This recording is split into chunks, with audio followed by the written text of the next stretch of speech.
Muntik nang malaglag yung tinapay ko. I have tinapay. Isasaw-saw ko sa kape. Magandang umaga. Umpisahan natin doon sa sa dumudugo. Bakit kaya dumudugo yung gilagid? Gilagid yun, hindi yung bibig. Dumudugo yung gilagid sa right side ni PBBM doon sa program ng itong April 9. Ano ng kagitingan, diba?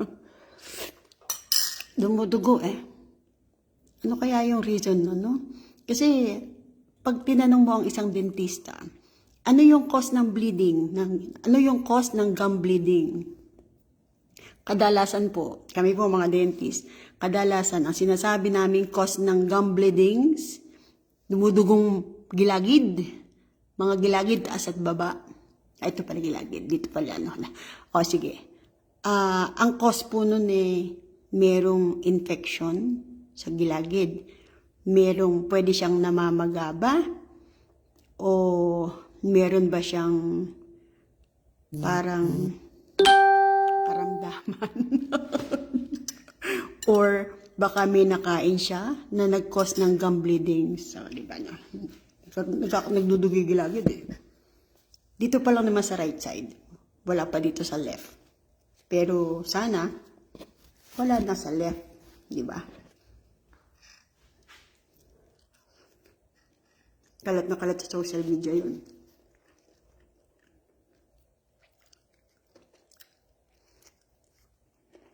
So po.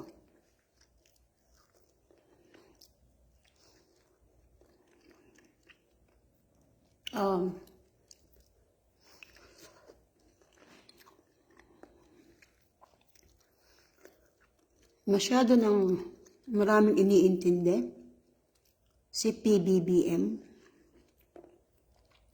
Kasama marahil sa iniintindi niya si attorney, yung kanyang tagapagsalita. Grabe ko ano pinagsasasabi. Tuloy, ang sinasabi ng mga tao, hindi na si PBBM yung pinanggagalingan ng mga sinasabi niya. Attorney Claire, ang pinanggagalingan na nun, yung sarili niya mismo. Meron siyang galit sa mga Dutertes. Ngayon, dahil galit siya sa mga Dutertes, nakita niya, ito naman aking reaction lang sa ginagawa ni attorney. Dahil nakikita niya, mahal ng mga tao, si Duterte, yung mga DDS na tinatawag niya, mga pro-Duterte, galit na rin siya doon. Diba? Ngayon, maraming pumupuna doon kay Yusek, kay attorney. Pag nalaman niya na pinuna siya, binabalikan niya yung mga vlogger. Ngayon, yung mga pumupuna sa kanya, dati niyang mga kasamahan, ang sakit mga kaibigan niya, ang nakaka-alarma lang doon, after kaya nito, saan dadamputin yung mga binitawang salita?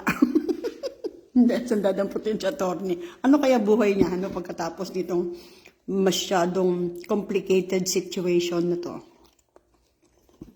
Diba? Hindi ko pa napapanood ko ano yung reason ni Attorney Claire kung bakit dumudugo yung gilagid. Ang dumudugo po doon yung gilagid. Kasi, ang dudugo doon, sinasabi yung bunganga, bibig. Dito manggagaling yun, sa gitna. Dito sa side O siguro, mali ako. Sorry. Alam mo dapat, si Attorney Claire, kung may nagawa siyang announcement na mali, sabihin niya, pasensya na po, tao lang nagkakamali, di ba? Hindi Ang ginawa niya, binanatan na niya ng binanatan yung mga tao. Yung nangyari doon sa Qatar, Nag-swimming lang yung mga tao. Walang rally na naganap. Nangyari yon bago mag-birthday si Tatay Digong. Nag-imbita sila, yung inimbita nila, mahilig mag-picture-picture, mahilig mag-video, natamaan lang yung dalawang pulis. O, yun lang. Walang kaso. Nagpaliwanag lang, humingi ng pasensya. Ganun sana. May nagawa kang pagkakamali, say sorry. Mahirap ba yun? Diba? Ang problema dito kay attorney, do sa tagapagsalita ng Pangulo, parang nakalimutan yata niya yung to say sorry. O eto pa. Nung hearing ng mga vloggers sa Kongreso, yung isang testigo daw nila, isang testigo daw, panig doon sa Kongreso.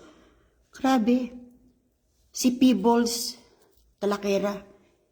Bakit mo inilabas yung video ni PBBM na gumagano?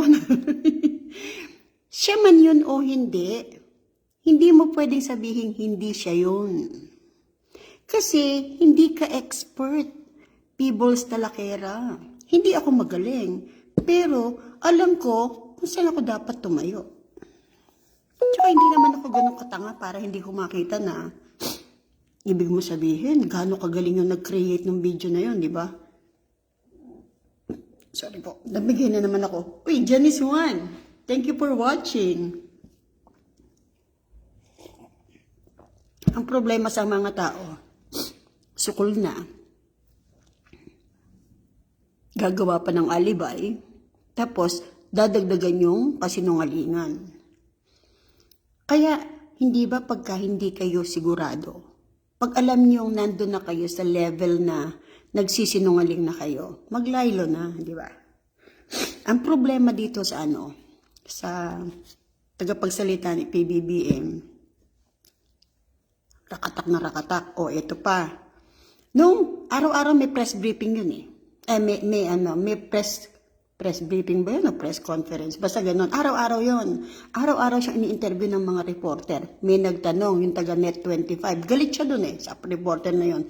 Tinanong lang, wala po bang balak si PBBM na magpa-hair follicle test? Kasi yun ang hinihiling ng taong bayan. Ang sagot niya sino nagtatanong? Sino? Sabihin niyo pangalan. Sinabi na nga nung reporter journalist po ako, hindi po ako nagtatanong. Journalist po kami, reporter po kami, naririnig po namin yan, sinasabi namin sa inyo. O di kasama ka sa nagtatanong, ganun na siya ka-sarcastic sa reporter. Attorney, read between the lines. Yung mga journalist, yung mga reporter, daluyan lang yan ng kwento ng sambayanan. Attorney ka, alam mo yan. Nung hindi ka pa hinahire ng Malacanang, kinakalaban mo yung ang dami mong sinasabing negatibo doon sa mga nakaupo. Ngayon, bakit ikaw? Okay naman sana na wag ka nang magsalita ng negatibo kasi empleyado ka na ng gobyerno. Pero wag naman yung mga tamang tao, yung mga nasa lugar, parang yun na binabakbakan mo, di ba? Hey, attorney, eto ko, magkakilala naman tayo, di ba? 2015, lagi nga tayo nagkikita sa QCRTC, Lahat kasi nang nalalaman ni attorney, na kino-question siya, binabanatan niya, sasampahan daw niya ng libel. Hindi kita sinisiraan, attorney, Hindi kita binabanatan. Nakikita ko lang kasi yung style mo, parang hindi ko gusto. Sabi nga ni Joey Cruz doon sa Kongreso, hindi ko kayo binabanatan bilang personal na tao. Nagagalit ako sa trabaho ninyo. Nagre-react ako, tama siya, di ba? Hindi ako galit sa iyo, attorney. Pero nagre-react ako sa mga binabalita mo sa amin kasi nahihilo kami, nalilito kami. Yung 17 na OFW na nasa Qatar, walang kasalanan. Hindi sila nagrarally o nagtitipon tungkol kay Duterte. Natapos ang Ramadan, nag-e-enjoy lang sila, nagsuswimming. Pero ang sinabi ni attorney, makukulong ng 3 taon yung 17 OFW na nasa Qatar na Pinoy, tapos magmumulta ng 50,000 reals. Oh, ginulo mo yung isip ng pamilya. Ginulo mo rin yung pag-iisip ng 17. Na dapat sana ang sinabi mo, o kung ano man po yung naging kasalanan, kung meron man, tutulungan sila ng gobyerno. Eh hindi, ang sinabi mo, oh, humingi kayo ng tulong sa mga Dutertes. What the fuck? Diba? Huh? Diba? So, eto pa. Pagkatapos nun, simangot-simangot ka na, hindi ba? Tapos, yung hearing naman nung Senado, tungkol naman do sa mga empleyado ng gobyerno na involved sa pagpapakulong kay Tatay Digong sa ICC, nagkakandabulol-bulol. Nalulungkot ako. Hindi na contempt si Torrere. Kasi in-announce agad ni Senator Bato at saka ni Senator Amy na sinabihan sila na sana wag mag-contempt of court. Of Senate. Court tuloy. Alam sila sa korte. Diba? They tried. Pero doon sa isang nagsasalita, ayokong banggitin ko sino yon, kinontempt nila. Kasi sabi nila, this is too much. Sobra na to. Masyado ka nang nagsisinungaling. Nag-ano si Senator Bato, i-contempt niya. Nag-second demotion si Senator Amy. Diba? Ano ang pinapakita ng mga taong gobyerno sa Pilipino? Sa Pilipinas? Ano ginagawa nila? Kasi lumitaw doon sa hearing ng Senado sa pangatlo, lahat ng dokumento na sinabmit sa ICC galing sa lahat ng departamento ng gobyerno. Galing sa Senate, galing sa Congress, galing sa mga pulis, galing sa ganito. Diretsahang ang kumalaban pala talaga kay Duterte, ang government. Sinabmit na lang nila yun sa ICC, hindi kumilos ang ICC. O, diba? And now, revealing all the truth with the proper documents na nahawakan nila. Kasi sinabihan ng ICC nung korte doon, kung saan nakadetine si Tatay Digong, mag-submit sila noong April 4. Nahawakan ngayon yon nila Sara Duterte at nila Senator Amy. Nakita nila lahat ng dokumento submitted to ICC. Lahat galing sa gobyerno ng Pilipinas. Nakalungkot ano? Nakalungkot.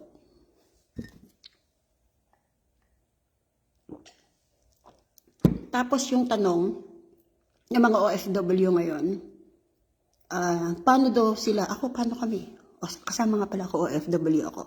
Caregiver ako dito sa Illinois, USA. Paano nga pala kami pag nagka-problema kami sa isang bansa, di ba? Ganon din ba? May sumagot.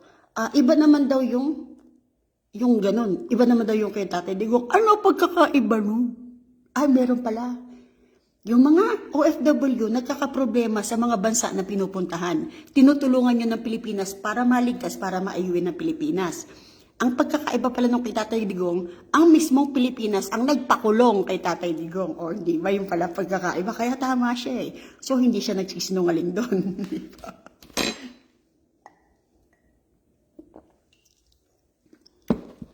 Tapos ito pa.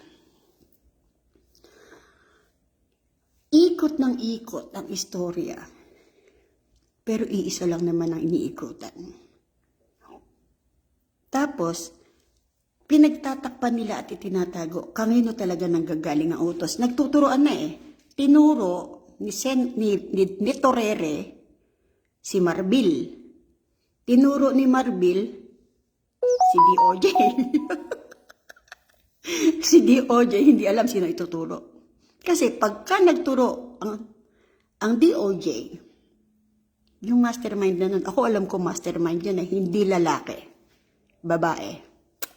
Nung gigil na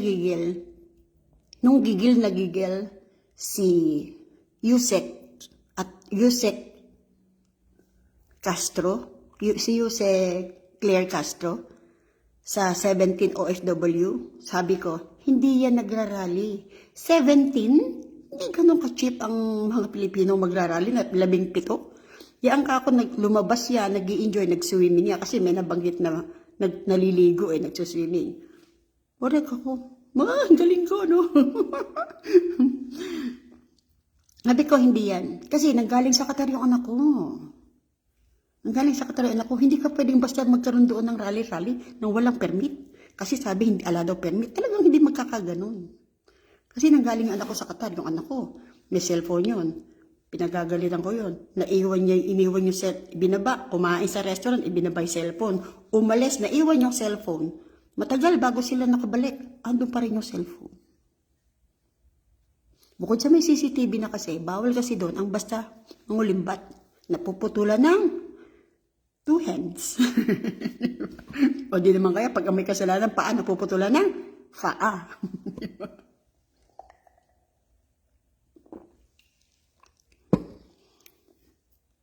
Ang daming haka-haka, ang daming kuro-kuro doon sa Senate hearing ngayon. May part 3 pa yon kasi hindi lumitaw yung piloto. Yung piloto, kaklase ni Senator Bato at kaibigan pa. Boom, bongga. Ang sinasabi ni Rimulya, yung DOJ secretary, sinasabi niya, dapat daw hindi pinag-uusapan sa Senate hearing o sa public yung tungkol doon kasi yung privacy daw at yung safety daw ng presidente ang para mako-question kasi yung eroplano, yung jet plane na ginamit para ipakulong si Tatay Digong sa ICC, yun din yung service pala at laging ginagamit ni PBBM. Sana hindi ba man lang nila, diba? Kasi, ang umarkila daw sabi nung John Vic Remulla, ang nagbayad daw sa eroplano si PBBM. Ang Pilipinas daw. Through PBBM. Kung yun yung service ni PBBM, na ikot-ikot. Di kasama na yun sa expenses niya talaga, diba? Kayo naman. Pagka ba umarkila ka, halimbawa, magtutur kayo. Inarkila niyo yung sasakyan, yung van. Ibig mo sabihin, yung kasali dun sa tour na nakasakay sa van. Pagka siya yung gumamit at hindi yung umarkila, magbabayad siya, kasama siya sa tour. Parang ganun ko lang tinitingnan yung istorya nung pagkakahatid kay Tatay Digong sa ICC. Kasi, if you will try to read between the lines, it's all connected. It was connected doon sa nangyari noong May 8. May 8, may namatay, may naging commotion. Ang hirap, ano? Sa Amerika.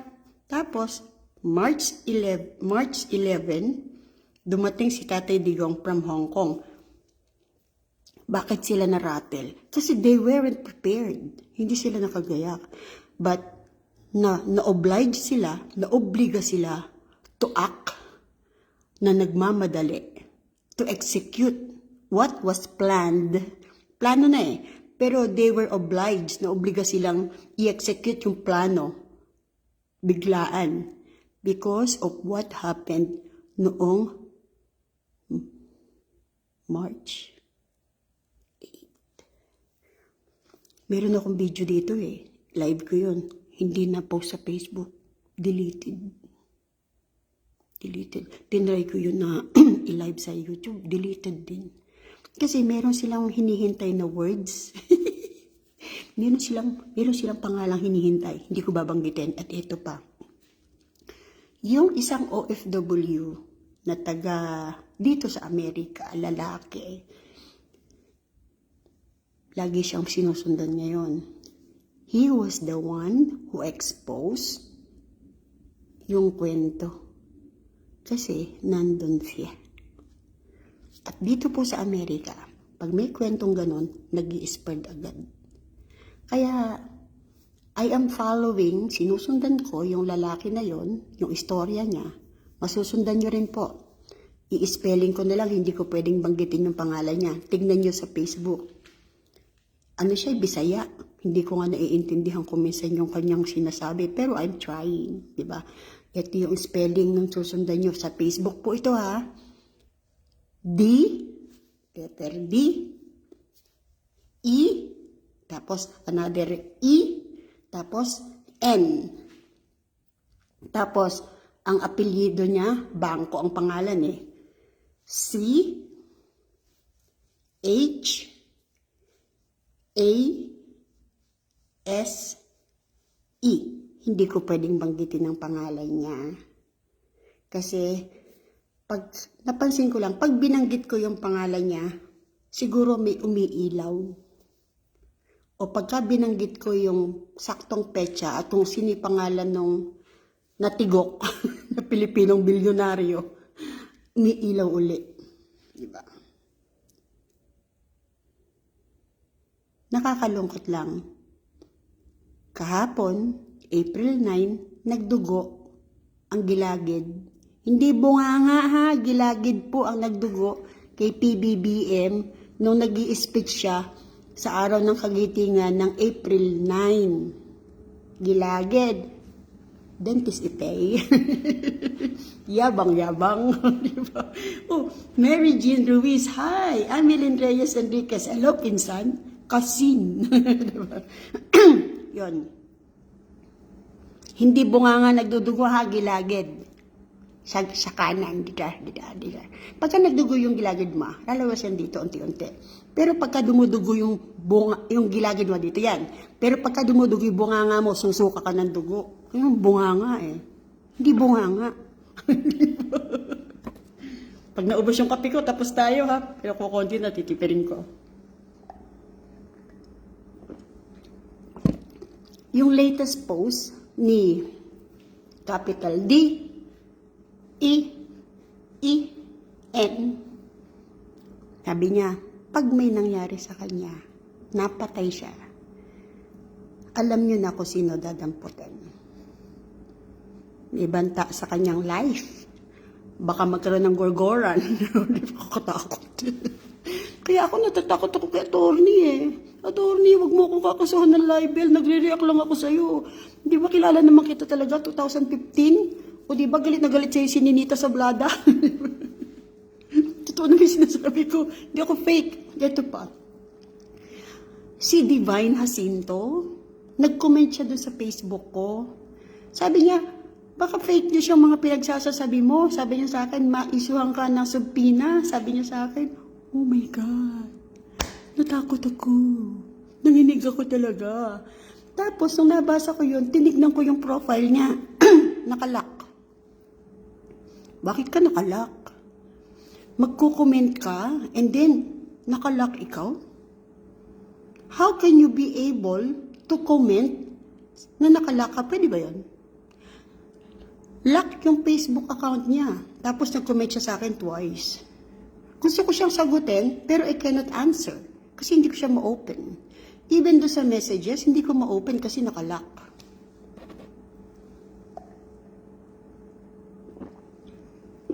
Ayan. Nagdududa ako sa iyo. Divine Jacinto, sumagot ka sa akin. I think, siguro nagpa-follow sa akin si Divine Jacinto. Thank you Pero pinagdududahan kita ngayon, bakit nakalaking Facebook mo? Baka ikaw yung dami ni Kabets. Yung Kabets ba na yung tatay ng mga anak ko? Pinafollow ako ni Kabets eh. Naku, nagiging very busy ako kay Duterte tsaka kay Atty. Claire.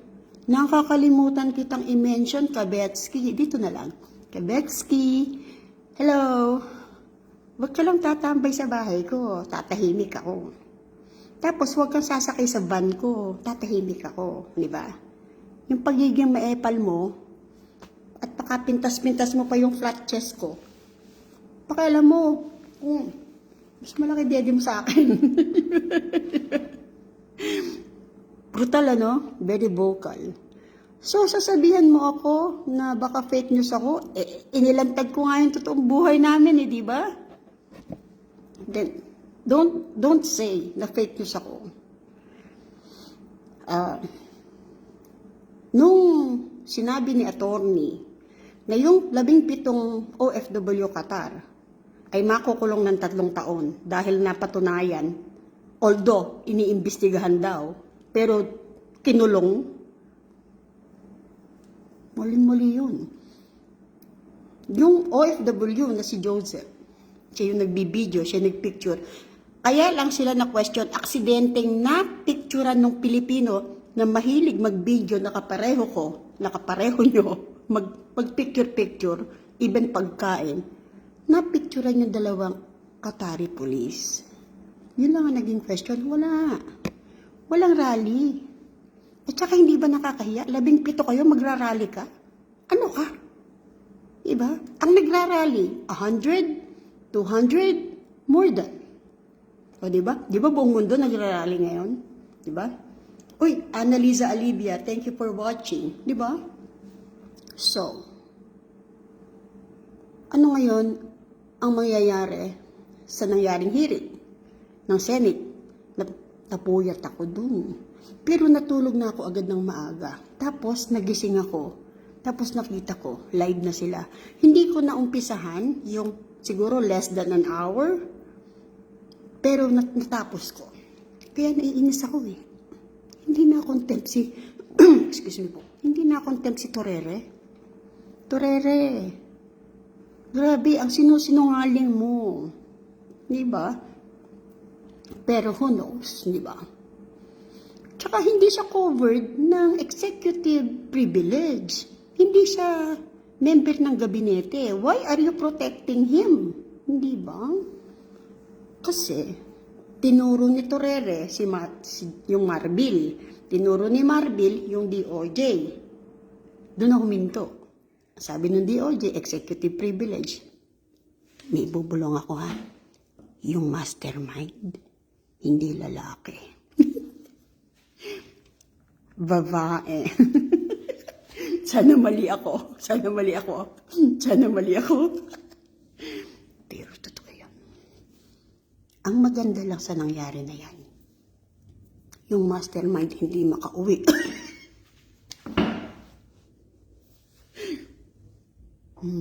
Hindi makauwi yung mastermind.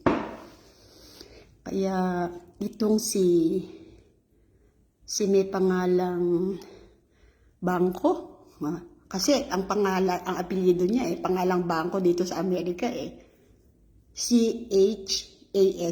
So Bangko nila pagnitin natin Hirap na hirap siya ngayon. Palipat-lipat siya ng tirahan. Buti na lang yung trabaho niya, palipat-lipat din. Digay ako ng digay. Sorry. Mauubos na yung kape ko. Malapit ako mag-end.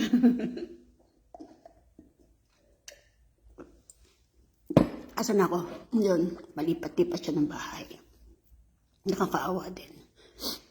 Ano yung kasalanan niya? Nakita niya yung nangyari. Nalaman niya. Nandun siya sa lugar. Hindi man aktong-akto. Di ba? Ang problema kasi, nakuha niya yung dokumento. Hawak niya yung certified true copy nung nangyari noong Aotso. Ngayon, dahil dito sa Amerika, pagka dokumento na ng gobyerno, pwede mo sabihin, pwede bang makakuha? May babayaran ka lang na charges. Tapos makukuha mo yung kopya. Nung nagsunod-sunod yung mga kumukuha, nagtanong na sila. Tapos, yun na. Nalaman na nila kasi kumalat na siya yung kumuha. Ang nakakaawa doon, sabi nga nung lalaki, nung OFW na lalaki, kawawa naman yung nagbigay sa kanya. Walang alam. Kasi kung alam nung nagbigay sa kanya daw na ganun kadelikado yung sitwasyon, hindi siya bibigyan. Kasi yung iba hindi na nagbigay.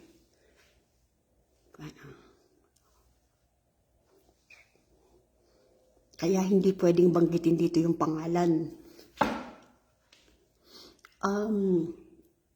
Balik tayo kay attorney.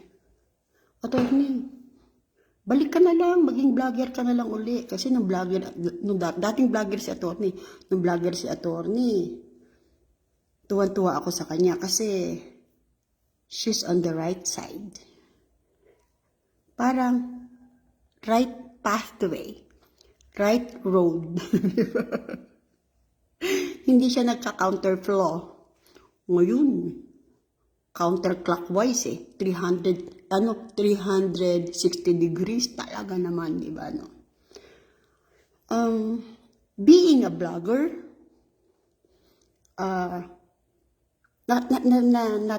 nakita ko lang yung sitwasyon ng mga vloggers. You need to be specific. You need to be tough. You need to be honest. Kasi kapag kayong sinasabi mo, contradicting o nagka-counterflow ka, kumbaga sa two-way traffic, sa halip na sa right side ka lang mag-drive, right side, ano? Tapos, doon ka pumunta sa left, mababangga ka talaga. Mabubundol mo yung mga approaching na cars. So, doon ka sa right. Kasi pagka doon ka sa maling road, sa maling pathway, gano'ng karami yung tutulig sa sayo. Diba? And then you're saying, sasampahan mo lahat ng libel. Nakakalungkot ka naman. Kami, nagre-react lang. Nagre-react kami dahil affected kami. Lalo ako, ang laki ng naging tulong sa akin ng Tatay Digong. Nung wala na akong matakbuhan, that was 2017 or 18. 2016, nanalo si Tatay Digong. I voted for him. So, wala na akong matakbuhan. Sabi, meron siyang 8888. Sa isang tawag, sumagot. Come over. Pinapupunta ako. Punta ako. Diba? Tapos, they ask me questions. Tapos, sinabi ko yung sitwasyon ko. Tinawagan nila yung land bank. Nabanggit ko na may bangko ng tatay ng asawa ko. Tinawagan nila yung land bank. Sinet ako doon sa pinakamataas. Di nakuha ko yung gusto ko. Pero, bago yun, nagpunta na ako dyan sa bangko na yan. Sabi nila sa akin, performer, wag niyong pakialaman. Nawala na saysay. Asawa, legal wife, sino may karapatan pala? Kabets? Hindi nila ako, in-ignore nila ako kasi performer Punta, buti na lang narinig ko. Call 8888. Diba? Lahat daw ng mga, ang problema ay empleyado ng gobyerno, gobyerno yun, diba? Ay, Mir Nachiba, thank you for watching. Diba? So, pag nasa tama ka, fight. Pero pag mali ka, even small mistake, o kahit gano'ng kalaking mistakes, say sorry. Hindi yun kasiraan ng pagkatao mo. Ang maganda doon, ready ka to accept your mistakes and correct. Pero kung maninindigan ka sa pagiging mali, tapos aawayin mo lahat ng nagsasabi sa'yo, you're very wrong, mag-resign ka na. You're very wrong, mag-resign ka na. Tapos babalitaktakan mo, aawayin mo. Hey, what are you? Who are you, di ba? Alam ko nga pala, kilala nga pala kita. Nagkita na tayo, 2015, sa Quezon City RTC, Regional Trial Court. Galit na galit sa'yo si Ninita Sablada. I was there to represent a friend.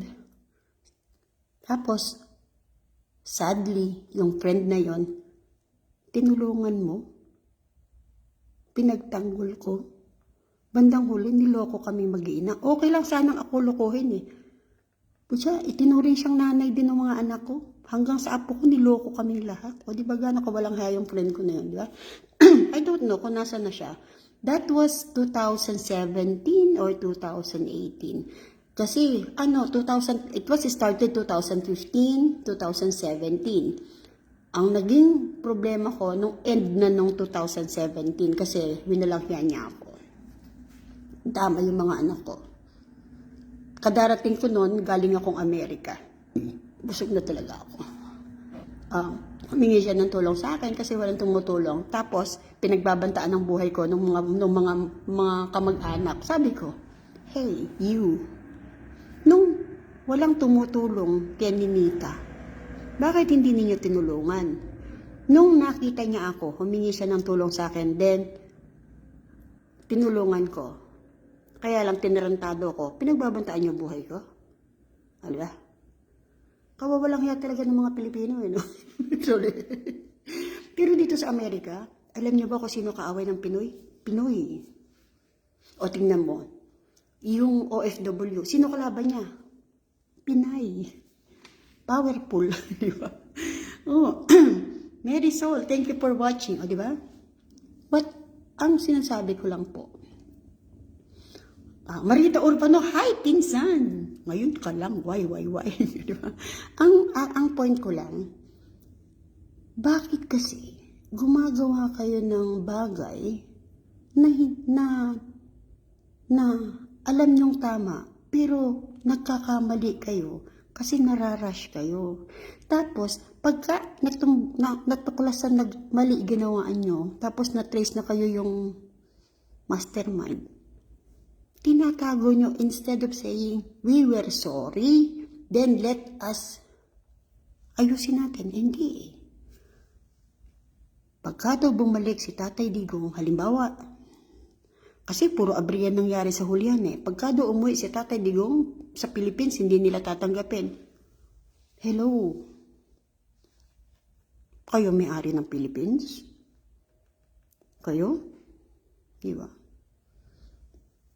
Hello. Ay, magandang gabi sa iyo. Magandang umaga dito, pinsan. O, di ba? Ang point ko lang po, why do people cry when they hear the say goodbye in a love song? Hindi. Yung tao na may magandang pagkatao, alam, humingi ng sorry. Alam niyang humingi ng sorry kahit doon sa pinakamaliit na tao. Pero yung tao, lalo kung politiko, naduduran ka, tapos didikdikin ka pa, do you think maganda pagkatao? Hindi ako nagsasabing hindi maganda pagkatao niya kasi ang akin lang, naglalakad ako sa kalsada, hininto niya yung sasakyan niya, ibinaba niya yung bintana ng kanyang sasakyan, tsaka niya ako dinuran. Maraming nagtatanong sino siya, ang tangi ko lang kayang sabihin, politiko siya. Doon sa bungabong ni Besia. Kasi, kapag sinabi ko yung pangalan niya, baka hindi lang niya ako duran. Nakatadyakan pa ako, di ba? So, yun. Okay po.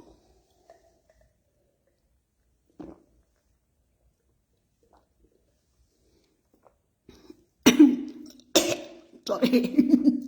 may abo-abo. Kasi sinawsaw ko yung tinapay eh. Ubus na ang aking kape. Tulad ng dati. Magla-live po ako sa oras ng aking pagkakape. See you po uli bukas.